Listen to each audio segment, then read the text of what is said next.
And so the other situation is there's people like this. You are a protester who's been out here and you have a dirty mouth, but okay. So that's just what we deal with. So just for people that want to know what it's like to cover these protests, it's constant with this. This is what these people do. They want people who are in this country illegally to be released out onto the streets. DHS says that's what they're gonna not be doing. So we'll see. Nazi bitch, that's what you are. That is an eloquent argument made against the presence of Alexis McAdams, reporting on what's happening there outside of Newark. Stay safe, Alexis.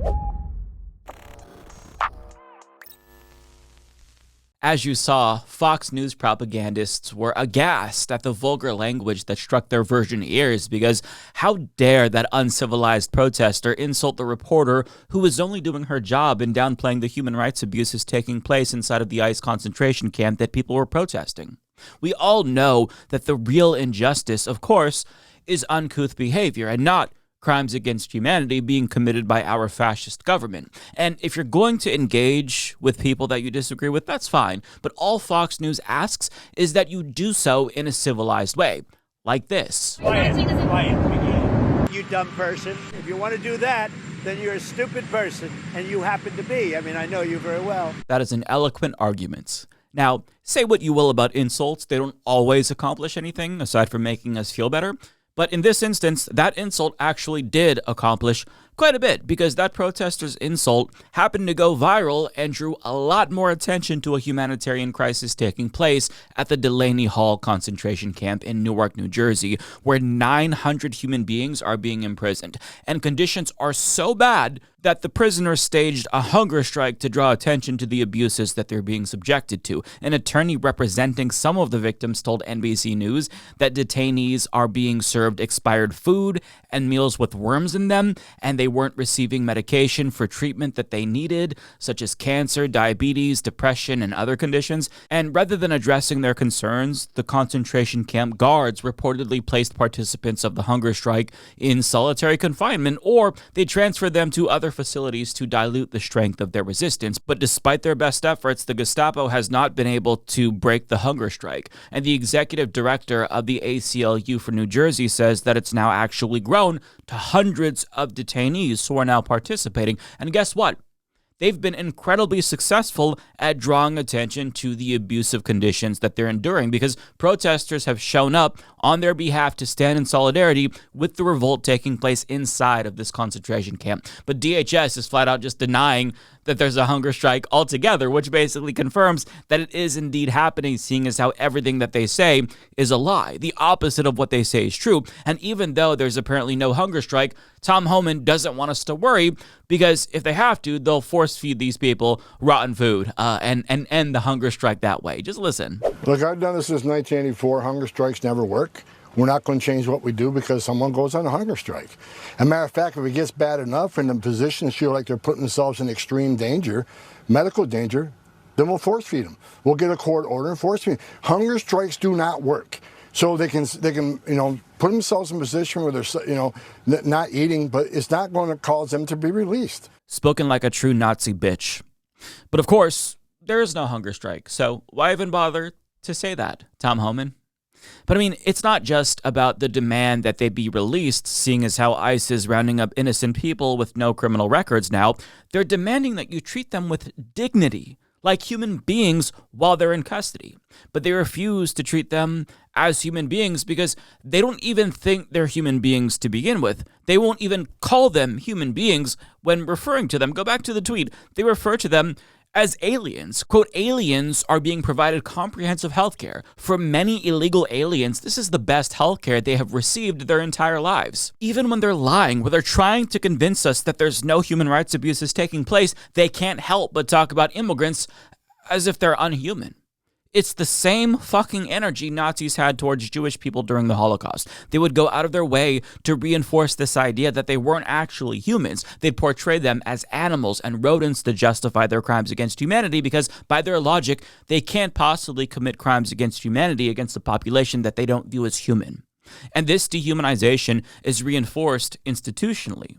Hence, the human rights abuses that you see at concentration camps across the entire country. It's not just the Delaney Hall concentration camp or the child concentration camp in Dilley, Texas. It's happening all across the country. As HuffPost reports, ICE detainees are committing suicide at alarming rates, and of the 10 detainees who've died by suicide since Trump took office, 7 of them have no records of violent crimes. So when you're subjected to cruel and unusual punishment in a concentration camp and you feel like your life has been destroyed because you're now going to be sent to a country you have no connection to, I mean, obviously you're going to feel an overwhelming sense of hopelessness and may begin to feel depressed and begin to spiral. And it's not like the guards in the fucking concentration camps are going to be concerned about your mental health. So given the circumstances, some people choose to just check out of life altogether as young as they are. Like, these people who died by suicide are an average age of 32.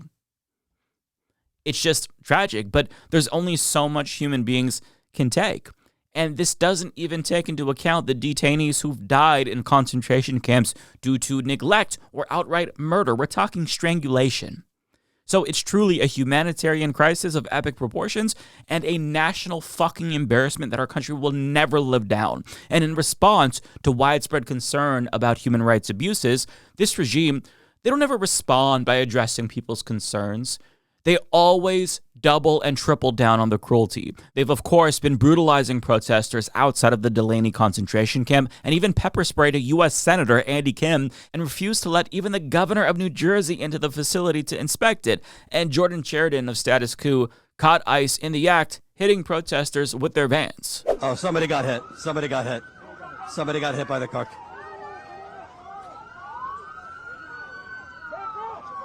Protesters are blocking this car. They're driving a car into protesters while pepper spraying. And bear in mind, that's less than a minute from a 4-hour-plus stream that Status Quo did that I'm going to link to down below, where they document ICE abusing protesters again and again and again. They knew that journalists were filming them. They knew that eyes were on them. They did not give a shit. And I know that I'm stating the obvious, but if there weren't human rights abuses taking place inside of that facility, they wouldn't deny access to policymakers. But if they're treating people this bad when the cameras are on, imagine how bad they're treating people when the cameras are off, right? But that's why they don't want to let people in the facility, because they are very clearly hiding human rights abuses. If they had nothing to hide, they would address the protesters with respect to assuage their concerns and provide them with reassurances that the prisoners are in fact being treated humanely. But they're not doing that because the cruelty is the point. Terrorism is a political weapon that they're wielding because that's how they believe they are empowered. Maximum antagonism is used as a deterrent not just against immigrants, but potential protesters as well, and anyone who dares to speak out.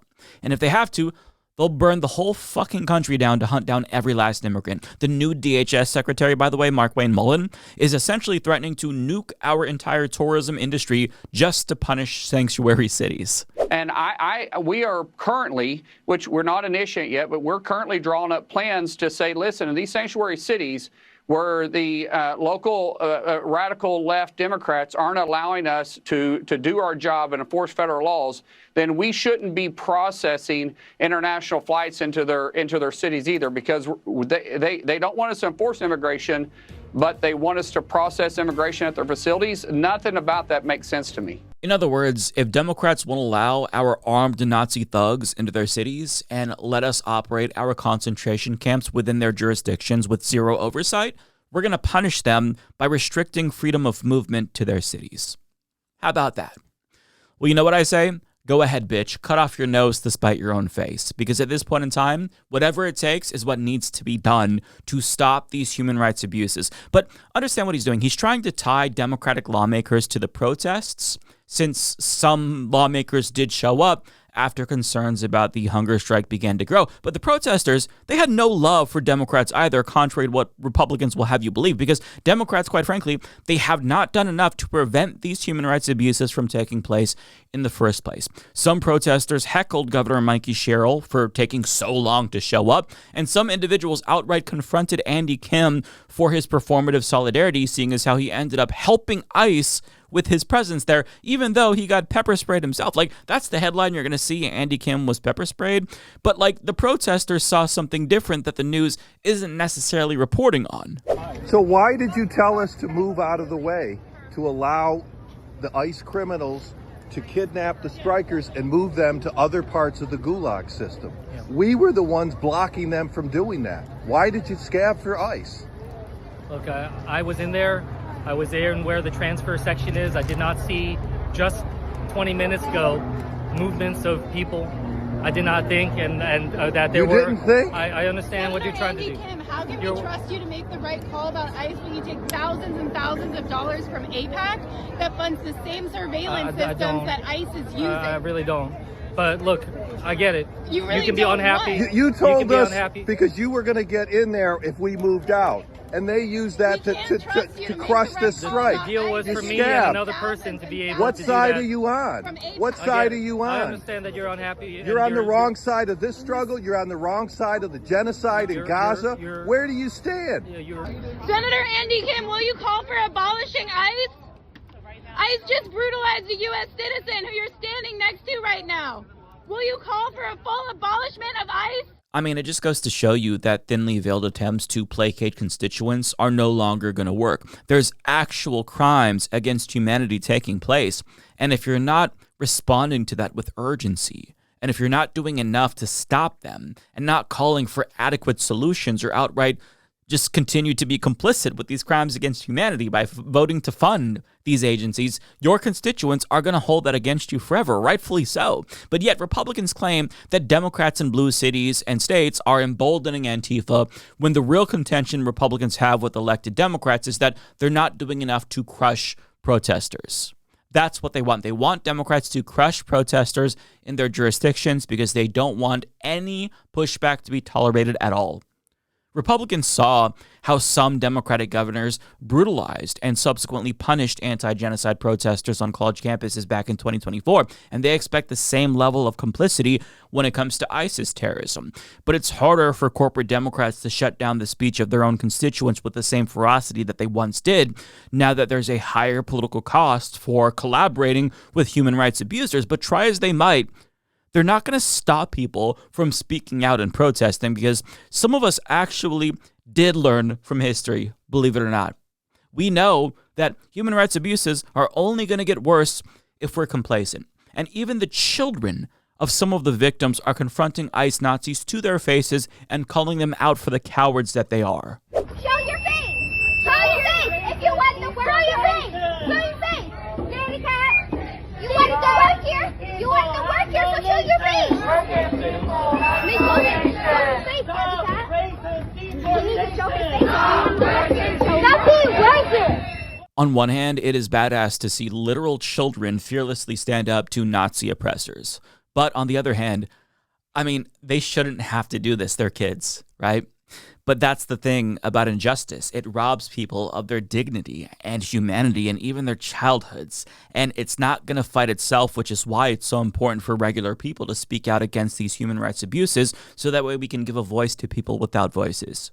And if you've made it this far in the video, I'm sure that you are sensitive to these kinds of issues of injustice and wrongful convictions. So I just want to take some time to shed light on a different, unrelated story that's not getting the attention that it deserves. So a man named Temujin Kensu has spent nearly 40 years in prison after he was wrongfully convicted for a murder that he did not commit. And my friend Joy, also a leftist activist, is one of the few people trying to shine a light on this miscarriage of justice. Temujin is accused of shooting the mayor's son 40 years ago, one time in the side. Now, first, the issue is he has 17 witnesses. He was almost 500 miles away. They took him in, didn't read him his rights, wouldn't take a statement, and he has been in prison 40 years this week. His case is truly unbelievable, yet real. This man turned 63 on yesterday. He went in at 23.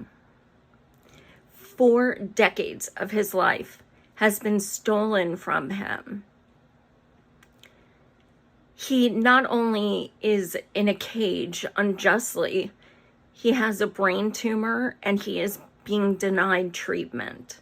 He also has other disabilities and also denied his treatment. He has been shoved in solitary and given no reason. He has been set up by corrections. He deals with a daily fight. And it's our job to spread his story. Devastating. He's been wrongfully incarcerated since before I was born, and I'm not young. Now, the reason why Joy is trying to raise awareness about this is because Temujin has a state conviction that can technically be overruled by the governor of the state that he's incarcerated in, which happens to be Michigan, and his clemency papers have actually been on the desk of Gretchen Whitmer for years, but she hasn't signed them, presumably because there hasn't been enough public pressure about this case. So raising awareness about this could literally be what sets him free. Now, if you want to learn more, I'm going to link you to the book that Joy wrote about Temujin. It's called The Wrongful Conviction of Temujin Kensu, and it is stacked with information. I haven't finished it. It is stacked. And I'm not getting paid to promote this book, but I just feel like using my platform to raise awareness about this is a small thing that I can do to maybe help somebody's life. But to circle back to the broader topic at hand, which is injustice and crimes against humanity, I just want to emphasize that we never, ever, ever should lose our sense of outrage, as cliche as that sounds, because if we allow ourselves to become numb or unbothered by the evils that we're witnessing, we let the oppressors win. And we shouldn't hand them that victory, because it truly does not have to be this way. And if we tacitly accept that this is humanity's fate forever, nothing really will ever change. So if you're pissed off, that makes you a good person. If you're throwing insults at right-wing propagandists for downplaying the severity of crimes against humanity being perpetrated by our government, that doesn't make you uncivilized or disrespectful. Quite the contrary. They're bothered by profanity and insults. We're bothered by injustice. We are not the same. We're not the unserious ones. They are, and never ever let these fascist fucking scumbags tell you otherwise.